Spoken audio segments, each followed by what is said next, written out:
Okay, why do I do this job?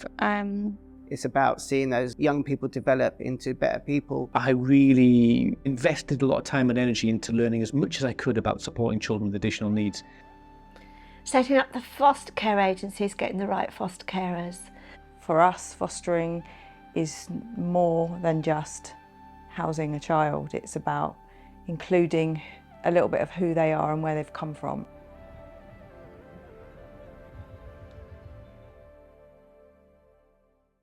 Currently, and of course this changes all the time, there is about 95,000 children in what they call the looked after system or the foster care system.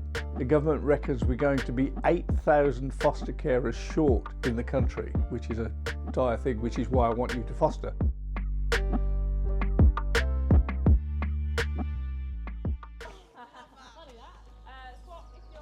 Looking after other people's children is a privilege. It's an amazing experience of love and fun and bringing something stable to them, but also to myself. So I started fostering because I felt like I had more mum in me, and actually I've probably gained more than I've given away from having them in our lives.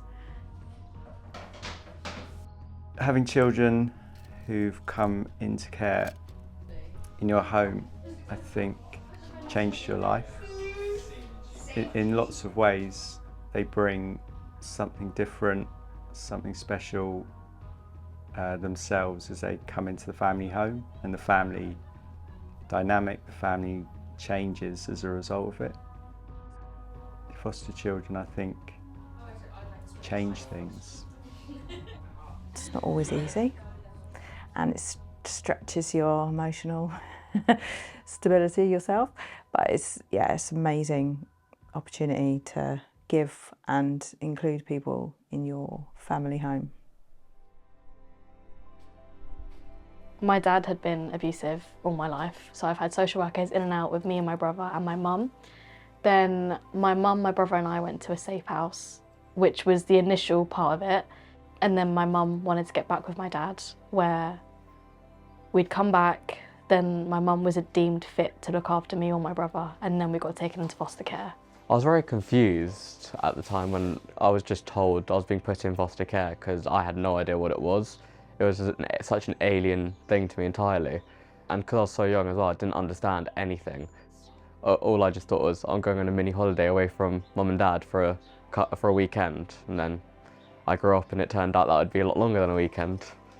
My mum getting back with my dad, back then I was angry because I didn't understand why she couldn't put me and my brother first. But now that I've grown up, I kind of understand what goes through your head as a woman in domestic abuse. It's very hard to get out of that cycle. So now I feel sympathetic towards her, like I feel sad, but before it was just anger and annoyed at why she couldn't see straight. There's a tremendous need for foster parents, especially parent and child, unaccompanied minors. One of the elements of PCC that make us quite unique is that there's a really broad experience of fostering amongst all of that staff. If they feel comfortable and it matches their family, then that works long term. I think that's one thing that Phoenix Community Care do really, really well, is develop an understanding of their carers. So if you build a relationship with your carers and you know your carers, you know their family dynamic, you can kind of identify that that's going to work, that young person's going to fit. We care about the children very much, they're at the centre, but we also recognise if you look after the foster carers well, they will look after the children well. That's what we want to do. We want to build a future for all these young people. As a family, you've all got to sign up for fostering. It can't just be you and your partner says, well, I don't want to do it. That's not how it works. It's got to be a safe home environment where children feel welcome. And yeah, people play different roles in that. Like in normal families, you know, someone makes the dinner and someone runs children to football. And that's what this is all about. It's to make sure that that young person can enter into a fostering environment and feel at ease almost straight away. Well, I would like you to come and foster for us. I've talked in all sorts of forums about foster care, and it's very interesting. People often exclude themselves. I think sometimes the barriers that people have are barriers that are not true. They're rumours and stereotypes, or just, you know, things that they've heard off the telly.